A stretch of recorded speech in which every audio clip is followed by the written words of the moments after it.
Hello friends, hello students, welcome to my YouTube channel. उम्मीद करता हूँ आप लोग बहुत अच्छे से होंगे। और आज हम स्टार्ट करेंगे क्लास 11th की फिजिक्स। और वो फिजिक्स स्टार्ट होगी चैप्टर नंबर 3 से, बिकॉज पहला और दूसरा चैप्टर समय चूँकि बहुत ज़्यादा निकल गया है और इसलिए उसको पढ़ाएंगे थोड़ा सा बाद में। अभी हम चैप्टर नंबर 3 से स्टार्ट करते हैं, क्योंकि ये बहुत इंपॉर्टेंट चैप्टर है और इंटरेस्टिंग चैप्टर भी होने वाला है। और आप लोग इसको बहुत अच्छे से पढ़ें, क्योंकि फर्स्ट ईयर की जो फिजिक्स होती है, इंटर फर्स्ट ईयर की, उसके बगैर आप इंटर की फिजिक्स में आपको दिक्कत हो सकती है, प्रॉब्लम हो सकती है, क्योंकि इससे कुछ ना कुछ ऐसे टॉपिक्स हैं जो इंटर में भी आपको मिलते हैं। इसलिए आज हम स्टार्ट करेंगे फर्स्ट ईयर की फिजिक्स, चैप्टर नंबर 3। चैप्टर का नाम है सरल रेखा में गति, इंग्लिश में बोले motion in a straight line. तो सरल रेखा में गति क्या होता है, देखिए, इसको पढ़ने से पहले हम कुछ बेसिक चीज़ें जानेंगे। इस चैप्टर में हम दो चीज़ें पढ़ेंगे, एक रेस्ट बॉडी स्थिर पिंड और दूसरा मूविंग बॉडी यानी गतिशील पिंड के बारे में पढ़ेंगे। पहली चीज़ क्या पढ़ेंगे, रेस्ट बॉडी यानी स्थिर पिंड, और दूसरी चीज़ जो पढ़ेंगे वो मूविंग बॉडी यानी गतिशील पिंड के बारे में। यहीं से बेसिक स्टार्ट होता है इस चैप्टर का कि रेस्ट बॉडी क्या है और मूविंग बॉडी क्या है। कोई बता सकता है? मेरे ख्याल से पता होगा सबको, नहीं पता होगा तो आज जानेंगे कि रेस्ट बॉडी यानी स्थिर पिंड किसको बोलते हैं, कोई पिंड स्थिर कब माना जाता है। तो जैसे कोई पिंड इस तरह से आप इसको बोल सकते हैं, जैसे आपने कभी देखा होगा, जैसे पेड़ है कोई, या आपका विद्यालय है अपना, या आपका जो मकान है, आप आज जाइए, कल जाइए, परसों जाइए, कभी भी जाइए, वो चीज़ वहीं मिलेगी, ठीक है ना। यदि उसको तोड़ा फोड़ा न जाए तो आपको वो वहीं मिलेगी। यानी समय बदल रहा है, लेकिन जो चीज़ है वहाँ पे, वो वस्तु जो पिंड वहाँ पे है वो वहीं पे रहेगा, वो इधर उधर नहीं जाएगा। यानी आप ये कह सकते हैं कि जब कोई पिंड समय के सापेक्ष अपनी स्थिति में परिवर्तन नहीं करता है, जब कोई पिंड समय के सापेक्ष अपनी स्थिति में परिवर्तन नहीं करता है, तो हम ये कहते हैं कि वो स्थिर पिंड है, यानी रेस्ट बॉडी है। जैसे ताजमहल वहीं पे है, लोग दूर दूर से उसको देखने के लिए घूमने आते हैं, क्यों? इसीलिए उसको हम बोलेंगे कि ये रेस्ट बॉडी है, ठीक है ना। आप आज जाइए, 2 साल बाद जाइए, 10 साल बाद जाए, कभी भी आदमी जाएगा, ताजमहल वहीं पे मिलेगा, वो इधर उधर नहीं किया जा सकता, इसीलिए वो रेस्ट बॉडी है। मूविंग बॉडी में बहुत सी चीज़ें हैं जो हमेशा मूव कर जाते हैं। जैसे आप खुद हैं, अभी आप यहाँ हैं, थोड़ी देर बाद आप कहाँ कहाँ होंगे, कहीं किसी के घर, कहीं मार्केट में, तो आप खुद मूविंग बॉडी हैं। या बस हो गया, कार हो गया, सब मूविंग बॉडी है, ठीक है ना, क्योंकि ये अपने समय के साथ साथ अपनी स्थिति में परिवर्तन करते हैं। यानी हर वो पिंड जो समय के साथ अपनी स्थिति में परिवर्तन करता है उसको हम बोलते हैं मूविंग बॉडी यानी गतिशील पिंड, और हर वो पिंड जो समय के सापेक्ष अपनी स्थिति में परिवर्तन नहीं करता है उसको हम बोलते हैं रेस्ट बॉडी यानी स्थिर पिंड। तो अब बात करते हैं, यहाँ पे एक इम्पॉर्टेंट बात यह है कि कुछ पिंड ऐसे होते हैं कि हम उनकी गति का हमको एहसास नहीं होता, जबकि एक्चुअली वो गति में होते हैं, वो मोशन कर रहे होते हैं, लेकिन हमको पता नहीं चलता है कि वो गति कर रहे हैं। ऐसे जाने जैसे कि आप इस वक्त अपने पृथ्वी पर खड़े और आपको गति का एहसास नहीं हो रहा है, जबकि आप एक्चुअली गति कर रहे हैं। क्यों? क्योंकि आपको पता है कि पृथ्वी सूर्य के चारों ओर चक्कर काटती है, अपने सोलर सिस्टम में वो चक्कर काटती है, लेकिन आपको एहसास नहीं हो रहा है कि आप गति कर रहे हैं। या आप प्लेन में बैठे हो तो प्लेन जब ऊंचाई पे पहुंच जाता है तो वहाँ पे पता नहीं चलता है कि प्लेन गति कर रहा है, ऐसा लग रहा है कि हम एकदम आराम से बैठे हुए। या अगर रात में आपने कभी ट्रेन में सफ़र किया होगा तो अगल बगल जब कुछ ना दिखाई दे, अंधेरा, तो सिर्फ ऐसा लगता है कि ट्रेन सिर्फ हिल डुल रही है, मूव नहीं कर रही है, जबकि ट्रेन असल में 120-100 किलोमीटर प्रति आवर के स्पीड से गति करता है। तो ऐसा क्यों है, यहाँ पे मैं थोड़ी सी डिस्कस कर रहा हूँ, इसको ध्यान से सुनेंगे, ये इंपॉर्टेंट बात है कि कुछ बॉडी जो मोशन कर रही हैं लेकिन पता नहीं चल रहा है कि वो मूविंग बॉडी है, अब हमको महसूस नहीं होता कि वो गतिशील है। ऐसा क्यों होता है? वो असल में ऐसा इसलिए होता है कि जब हम गति की बात करते हैं, तो गति जब तक किसी अब दूसरा पिंड उसके सापेक्ष में नहीं होगा, उसके रेफरेंस में कोई दूसरा पिंड नहीं होगा, तब तक हम ये नहीं जान पाएंगे कि वो पिंड गतिशील है। जैसे अगर आप देखें तो पृथ्वी के सापेक्ष कोई दूसरा पिंड नहीं, जैसे हम बाइक से जा रहे होते हैं तो हमको महसूस होता है कि हम गति कर रहे हैं, क्यों? क्योंकि हम अपने अड़ोस पड़ोस में पेड़ पौधे, जमीन या किसी मकान को देखते हैं तो वो पीछे जा रहा होता है, तो हमको महसूस होता है कि हम आगे जा रहे हैं। इस वजह से हमको पता चलता है कि हम मूव कर रहे हैं, हम मूविंग बॉडी हैं। लेकिन अब अगर पृथ्वी इतनी स्पीड में से जो है पृथ्वी सूर्य के चारों ओर चक्कर काट रहा है, फिर भी हमको नहीं पता चल रहा है, क्योंकि हम मूव कर रहे हैं। उसका रीज़न ये है कि पृथ्वी के सापेक्ष कोई दूसरा पिंड नहीं है जो हम दिखाई पड़ता हो हमको। अगर है भी, जैसे सूर्य दिखाई पड़ता है, लेकिन वो इतनी डिस्टेंस पे है कि हमको उसकी डिस्टेंस करोड़ों मील दूर, तो उसको इतनी दूरी पर हमको पता नहीं चलता कि वो मूव कर रहा है। यानी किसी भी पिंड को मूविंग बॉडी होने के लिए उसके सापेक्ष में कोई दूसरा पिंड होना चाहिए। ट्रेन में जब हम बैठते हैं तो पेड़ पौधों को देखते, वो पीछे जाया करते हैं, हमको एहसास होता है कि हम आगे जा रहे हैं, और इस वजह से हमको पता चल जाता है कि हम गति कर रहे हैं। तो गति करने के लिए किसी पिंड के सापेक्ष कोई दूसरा पिंड होना जरूरी है, ठीक है ना। तो ये बात याद रखें कि रेस्ट बॉडी क्या है। बात यहीं से स्टार्ट हो रही थी कि रेस्ट बॉडी किसे कहते हैं, कि जब कोई पिंड समय के सापेक्ष अपनी स्थिति में परिवर्तन नहीं करता है, समय बदल रहा है लेकिन उसकी स्थिति वही की वही है, तो उसको हम बोलते हैं कि ये रेस्ट बॉडी है। मूविंग बॉडी किसको बोलते हैं, जब कोई पिंड समय के सापेक्ष अपनी स्थिति में परिवर्तन कर देता है तो हम ये कहते हैं कि ये मूविंग बॉडी है। क्लियर है बात? चलिए अब हम यहाँ पे बात करेंगे कि जो गति होती है, गति ये 3 प्रकार की होती है। 3 प्रकार की कैसे? नंबर 1, एक विमीय गति।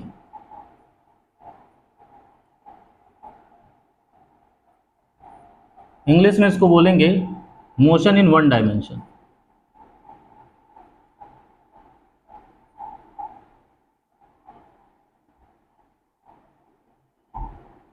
नंबर 2,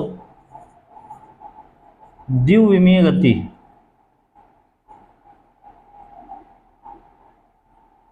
इसको क्या बोलेंगे? Motion in 2 dimension. बस यहाँ 2 हो जाएगा, 2 डायमेंशन। नंबर 3, त्रिविमीय गति। Motion in 3 dimension. ये यानी गति के कितने प्रकार हैं? गति टोटल 3 प्रकार की है इस चैप्टर में, कि एक विमीय गति, द्विविमीय गति और त्रिविमीय गति। वैसे तो गति के बारे में भी डिटेल पढ़ेंगे, अभी असमान गति, एक समान गति, ये सब भी पढ़ेंगे, लेकिन अभी फिलहाल ये पढ़ेंगे एक विमीय गति, द्विविमीय गति और त्रिविमीय गति किसको बोलते हैं। और ये इम्पॉर्टेंट है, इसमें बच्चे बहुत कंफ्यूजन होते हैं। देखिए, एक विमीय को जानने से पहले ये जाने कि एक विमा क्या होती है।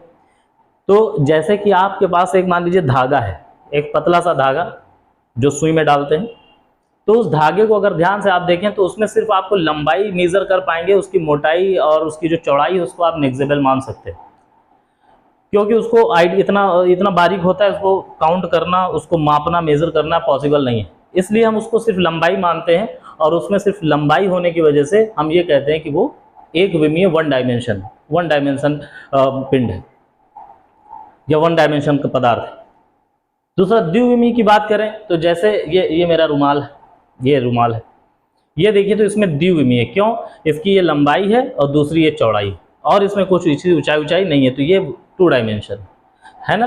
2 डायमेंशन में क्या होता है? जिसमें लंबाई चौड़ाई 2 चीज़ें पता हो। 1 डायमेंशन क्या है? जिसमें सिर्फ लंबाई का पता चले। और 3 डायमेंशन क्या होता है? जिसमें लंबाई, चौड़ाई और ऊंचाई तीनों का पता चले। फॉर एग्जांपल जैसे क्या बोलते हैं, जैसे मेरा ये मार्कर है, इसमें इसकी लंबाई है, चौड़ाई भी है, इसकी ऊंचाई भी, मोटाई भी है। या आप ईंट को देखें, ईंट हाथ में लेके देखें तो उसकी लंबाई, चौड़ाई, ऊंचाई तीनों होती है, ठीक है ना।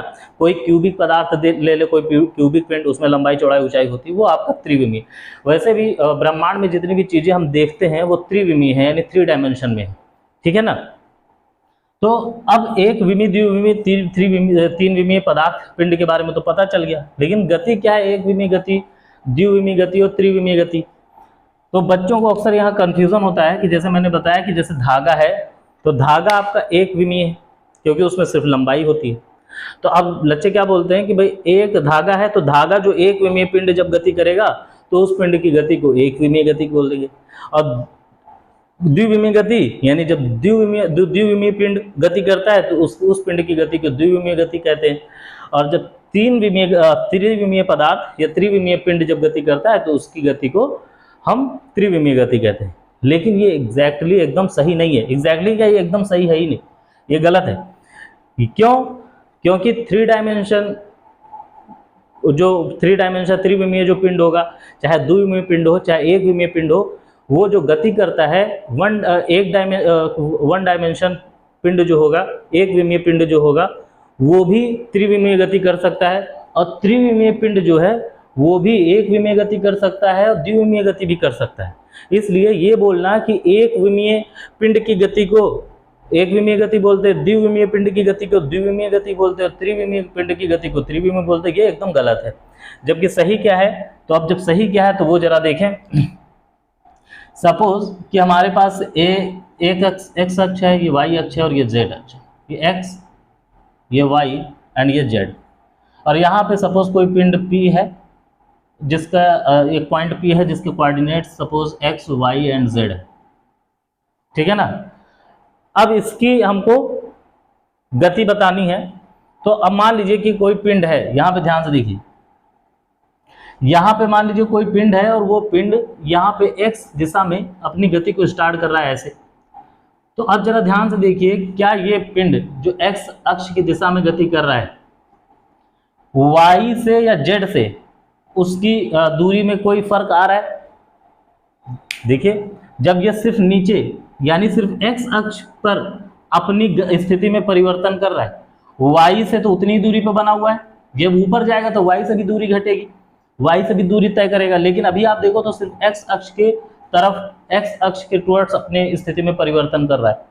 तो हम यहाँ पे ये कह सकते हैं, यहाँ पे जो पिंड सपोज A है तो यहाँ पे वो पिंड सिर्फ x अक्ष के सापेक्ष अपनी स्थिति में परिवर्तन कर रहा है, यानी यहाँ पे इसके जो कोऑर्डिनेट्स होंगे x 0 0 होंगे, क्योंकि y अक्ष के सापेक्ष अपनी स्थिति में परिवर्तन नहीं कर रहा है। y तो वैसे का वैसा बना हुआ है, सिर्फ x अक्ष के सापेक्ष अपनी स्थिति में परिवर्तन कर रहा है, y और z के सापेक्ष अपनी स्थिति में परिवर्तन नहीं कर रहा है। तो हम इसके जो कोऑर्डिनेट्स होंगे x 0 0 यानी x अक्ष पर तो है लेकिन y और वो z 0 0 है। इसका मतलब क्या हुआ कि जब कोई पिंड, अब यहाँ पे कोई पिंड का मतलब कार भी हो सकता है, कार त्रिविमीय पिंड है, बाई कोई भी एरोप्लेन हो सकता है। तो ये पिंड जब इसने इधर गति करना शुरू किया, यानी सिर्फ एक्स एक्सिस की तरफ उसने अपनी स्थिति में परिवर्तन करना शुरू किया, एक्स एक्सिस के सापेक्ष यानी एक्स अक्ष के सापेक्ष अपनी स्थिति में वो केवल परिवर्तन कर रहा है, वाई जेड के सापेक्ष उसमें कोई परिवर्तन नहीं कर रहा है। तो अब हम ये कह सकते हैं कि जब कोई पिंड किसी एक अक्ष के सापेक्ष या किसी एक ले सकते हैं, ये जरूरी नहीं इसी एक्स वाई के सापेक्ष या जेड, किसी एक के सापेक्ष जब अपनी स्थिति में परिवर्तन करता है तो हम उसको बोलते हैं कि उसकी गति एक विमीय गति है। अब जैसे पिंड तो त्रिविमीय पिंड है, मान लीजिए कार है, तो कार तो त्रिविमीय पिंड है, उसकी मोटाई ऊंचाई लंबाई चौड़ाई सब होती है, और जो गति कर रहा है वो एक विमीय गति कर रहा है। क्यों? क्योंकि वो अपनी स्थिति में एक्स अक्ष के सापेक्ष अपनी स्थिति में केवल परिवर्तन कर रहा है, वाई जेड के सापेक्ष नहीं कर रहा है। समझ में आ रही बात?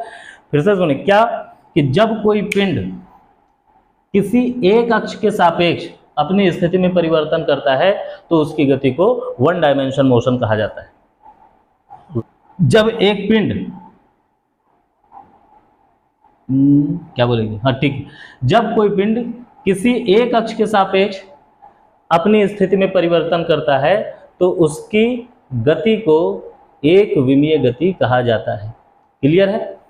अब देखिए, मान लीजिए यहां पे कोई पिंड आ गया, यहां अब आप देखो तो इसने एक्स अक्ष के सापेक्ष इतना परिवर्तन किया, वाई अक्ष के सापेक्ष एक्स अक्ष के सापेक्ष ये परिवर्तन हुआ, वाई अक्ष के सापेक्ष ऊपर की गया यानी वाई अक्ष के सापेक्ष भी परिवर्तन कर रहा है, और ये पॉइंट बी है। तो यहाँ पे जो परिवर्तन होगा, यहाँ पे आप ऐसे लिख सकते हैं एक्स वाई एंड जीरो, यानी एक्स वाई के सापेक्ष तो उसने अपनी स्थिति में परिवर्तन किया, लेकिन जेड एक्स के सापेक्ष उसने अपनी स्थिति में परिवर्तन नहीं किया। तो हम यहाँ पे बोलेंगे यहाँ पे जो पिंड की गति है उस पिंड की गति द्विविमीय गति। क्लियर है बात? यानी जब कोई पिंड किसी दो अक्षों के सापेक्ष अपनी स्थिति में परिवर्तन करता है तो हम ये कह सकते हैं कि उसकी जो गति है वो द्विविमीय गति। क्लियर।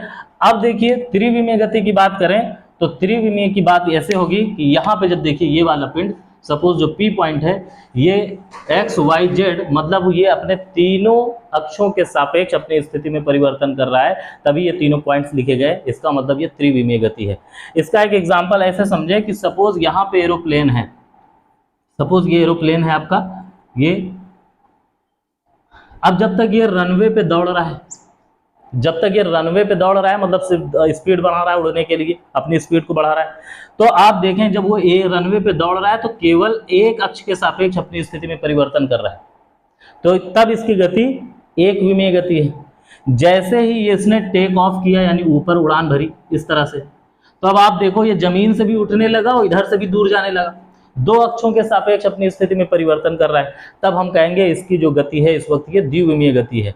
अब ये प्लेन जब आसमान पे पहुंचा और पहुंचने के बाद इसने मुड़ा, अपनी दिशा को इसने मोड़ा, तो जब ये मुड़ेगा तब इधर से भी और एक्स जेड अक्ष तीनों के सापेक्ष अपनी स्थिति में परिवर्तन करेगा, तब हम कहेंगे कि इस वक्त एरोप्लेन की जो गति है वो त्रिविमीय गति है। क्लियर है बात। फिर से सुने क्या मैंने बताया, अब एक बार ध्यान से सुने कि एक विमीय गति किसको बोलते हैं, जब कोई पिंड किसी एक अक्ष के सापेक्ष अपनी स्थिति में परिवर्तन करता है तो उस पिंड की गति को एक विमीय गति कहते हैं। और जब कोई पिंड द्विविमीय यानी दो विमा के सापेक्ष किसी दो अक्ष के सापेक्ष अपनी स्थिति में परिवर्तन करता है तो हम उसकी गति को द्विविमीय गति कहते हैं। और जब कोई पिंड तीनों अक्षों के सापेक्ष अपनी स्थिति में परिवर्तन करता है तो उसकी गति को हम त्रिविमीय गति कहते हैं। उम्मीद करता हूं आप लोगों को समझ में आ गया होगा। अगर समझ में आ गया तो इसका स्क्रीनशॉट ले लें। इसके बाद आगे कहीं पे कोई प्रॉब्लम हो, कोई बात नहीं समझ में आई हो तो आप उसको कमेंट में लिख सकते हैं कि सर ये बात नहीं समझ में आई, उसको बाद में आपको बता दिया जाएगा। ठीक है, मैं अभी कुछ दिनों में ऑनलाइन भी स्टार्ट करूंगा, एकदम लाइव आप पढ़ सकते हैं, कमेंट कर सकते हैं, अपने क्वेश्चन को अपने प्रॉब्लम्स को पूछ सकते हैं।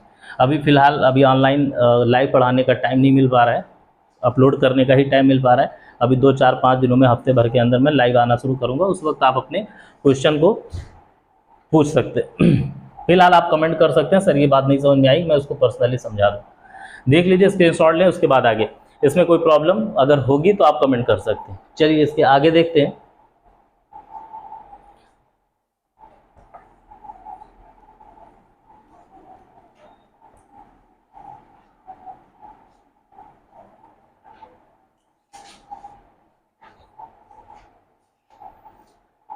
अब देखिए इसमें जब बात स्टार्ट होगी, जो पहला टॉपिक स्टार्ट होगा वो टॉपिक है दूरी यानी डिस्टेंस, और दूसरा टॉपिक जो है वो विस्थापन। देखिए दूरी को विस्थापन के साथ कंपेयर करके पढ़ें तो ज़्यादा समझ में आता है। विस्थापन को इंग्लिश में बोलते हैं डिस्प्लेसमेंट। स्मॉल डी से इसको प्रदर्शित कर सकते हैं और इसको कैपिटल डी से किया जाता है। अब दूरी किसको बोलते हैं, तो आप देखिए दूरी क्या है। तो सपोज ये मान लीजिए आपका मकान है और यहाँ पे आपका विद्यालय है।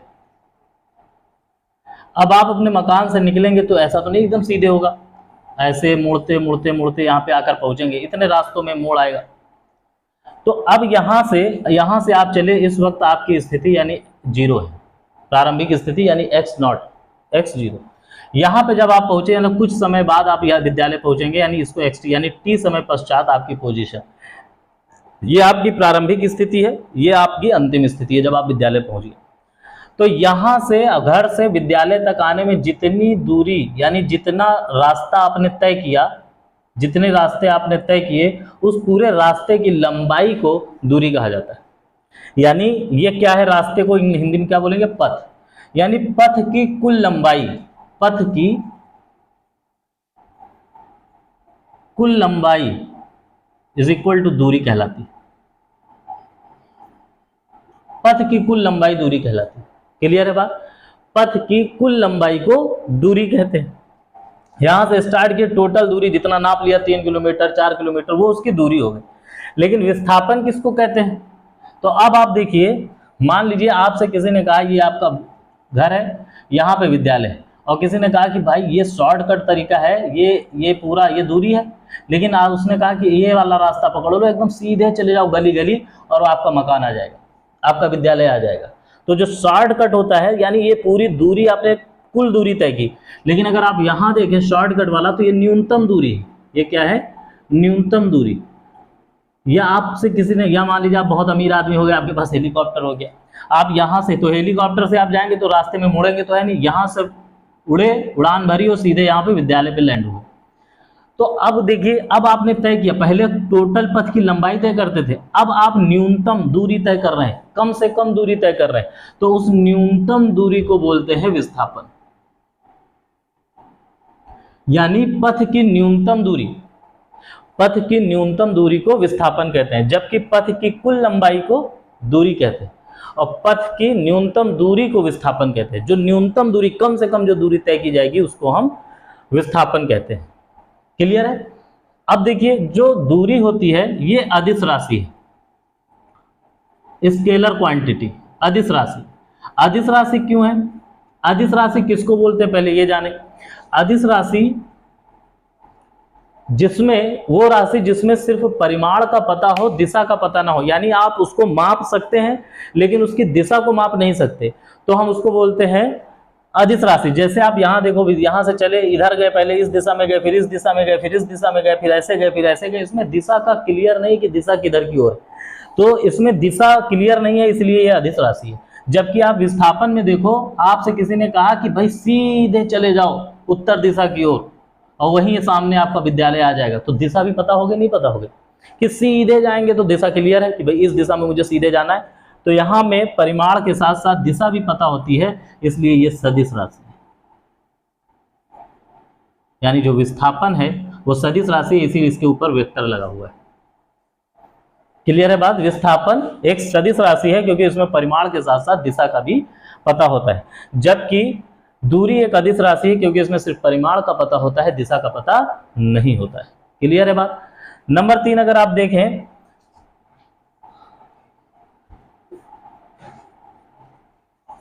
जो दूरी है, डिस्टेंस, ये हमेशा, ये कभी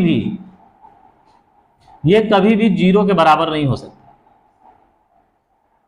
दूरी कभी भी जीरो के बराबर नहीं हो सकती, ना ही कभी जीरो से कम हो सकती, ना ही जीरो के बराबर हो सकती है, ना ही जीरो से कभी कम हो सकती है। भाई आप किसी से बोलोगे कि आप कितनी दूरी तय करके आए, तो आप ये तो नहीं कहोगे दूरी तय करके आए, क्योंकि दूरी जीरो कभी हो ही नहीं सकती। आप चाहे एक कदम चलेंगे, कुछ ना कुछ तो दूरी तय करेंगे, तो जीरो नहीं हो सकती कभी दूरी, और ना जीरो, जब जीरो नहीं हो सकती तो उससे कम कैसे हो सकती है। यानी वो हमेशा, जो डी है दूरी, वो हमेशा ही जीरो से बड़ा होगा, जीरो ना होगा ना जीरो से छोटा होगा, हमेशा जीरो से बड़ा, यानी 1 किलोमीटर 2 किलो कुछ ना कुछ दूरी जरूर होगी। जबकि अगर हम विस्थापन की बात करें तो विस्थापन जीरो के बराबर भी हो सकता है, जीरो से बड़ा भी हो सकता है, और जीरो से छोटा भी हो सकता है। विस्थापन जीरो भी हो सकता है, जीरो से बड़ा भी हो सकता है, जीरो से छोटा भी हो सकता है। कैसे? तो यहां पे आप देखो कि सपोज ये कोई रास्ता इस टाइप का है, ए बी सी, आपने इस जगह से स्टार्ट किया, इधर गए, फिर यहाँ आए और फिर यहीं वापस आ गए, तो ये कहा जाएगा कि आपका जो विस्थापन है वो शून्य हो गया। या आप यहाँ से विद्यालय आए, विद्यालय से फिर यहीं पहुंच गए, तो आपका विस्थापन कितना हो गया? शून्य हो गया। जबकि दूरी आपकी अगर यहाँ से यहाँ 3 किलोमीटर है, तो दूरी, फिर वापस जब आ गए तो दूरी आपने 6 किलोमीटर तय की, लेकिन विस्थापन आपने शून्य तय किया। क्यों? 3 प्लस हुआ, 3 माइनस हुआ, और प्लस माइनस करके जीरो हो गया, और विस्थापन जीरो हो गया। यानी जिस पोजीशन से आप चलना प्रारंभ करेंगे, अगर वापस उसी पोजीशन पर लौट आए तो आपका जो विस्थापन है वो शून्य हो जाएगा। क्लियर है बात? यानी आप ऐसे लिख सकते हैं इसको अगर फार्मूले के साथ, तो A B vector plus B C vector plus C A vector और इज इक्वल टू हो जाएगा जीरो। विस्थापन इसका टोटल जीरो हो जाएगा। यानी यदि कोई पिंड जिस पोजीशन से स्टार्ट करे चलना और पुनः उसी पोजीशन पे वापस आ जाए, तो उसका जो विस्थापन होता है वो शून्य माना जाएगा। जबकि दूरी शून्य नहीं होगी, दूरी टोटल नाप की लिखी जाएगी कि इतनी दूरी होगी। सपोज ये भी 3 है, ये भी 3 है, ये भी 3 है, तो दूरी 9 किलोमीटर हो जाएगी, जबकि विस्थापन इसका, विस्थापन जो है कुल उसका शून्य हो जाएगा। क्लियर है? अब यहाँ पे देखो एक चीज और थोड़ा समझे कि सपोज ये कोई पिंड है जो सर्कुलर मोशन कर रहा है वृत्ताकार पथ का, और इसकी त्रिज्या सपोज r है, और ये वृत्ताकार यहाँ से इसने चलना स्टार्ट किया, इस पिंड ने घूमते घूमते घूमते घूमते ये पुनः इसी पोजीशन पर आ गया, तो इसका विस्थापन शून्य हो गया। लेकिन अगर इसकी दूरी की बात करें तो दूरी कितनी हो जाएगी इसकी, अगर त्रिज्या r है तो ये दूरी 2πr, दूरी इज इक्वल टू 2πr हो जाएगी, जबकि विस्थापन कितना हो जाएगा, वो शून्य हो जाएगा। समझे, अगर इस पॉइंट से स्टार्ट किया, इस पॉइंट से स्टार्ट किया चलना, पुनः उसी पे आ गया तो विस्थापन शून्य, लेकिन दूरी इसकी 2πr। आपको पता है कि वृत्त की जो परिधि होती है वो 2πr होती है, यानी दूरी जो है वही परिधि है, तो उसकी परिधि 2πr यानी दूरी 2πr है, लेकिन जो डिस्प्लेसमेंट है वो 0 के बराबर होता है। क्लियर है, उम्मीद करता हूं समझ में आ गया होगा। अब देखिए एक चीज और, दूरी विस्थापन शून्य हो गया, ये तो समझ में आ गया। विस्थापन 0 से भी कम होता है यानी ऋणात्मक होता है, वो कैसे, तो आप जैसे देखिए मेरे हाथ में ये मार्कर है, मैंने इसको ऊपर की ओर उछाला और ऊपर गया और फिर वो यहीं, तो ऊपर जब तक गया तो ये धनात्मक है। मान लीजिए यहां से ऊपर फेंका 10 सेंटीमीटर ऊपर गया तो ये धनात्मक है, क्योंकि ऊपर जा रहा है, ऊपर की ओर फेंका ऊपर जा रहा है, धनात्मक। वापस आने लगा और पुनः उसी पोजीशन पे आ गया तो ये क्या हो गया, 0 विस्थापन हो गया। ऊपर 10 गया, 10 नीचे आया तो +10 और -10, 0 हो गया। लेकिन जब इसके भी नीचे चला जाएगा तब वो ऋणात्मक होने लगेगा, 0 से भी नीचे जाएगा तो वो ऋणात्मक हो जाएगा। क्लियर है बात, यानी जब तक ऊपर गया धनात्मक, फिर उसी पोजीशन पे आया 0, फिर उसके नीचे गया तो हो जाएगा ऋणात्मक। क्लियर है, ओके। चलिए तो आज का क्लास यहीं पे द एंड करते हैं, इसके आगे कल बताया जाएगा। थैंक यू सो मच, और चैनल को लाइक करें, सब्सक्राइब करें और कमेंट करें, जो बात इसमें नहीं समझ में आई है वो कमेंट कर देंगे, आपको फिर से समझा जाएगा। Thank you.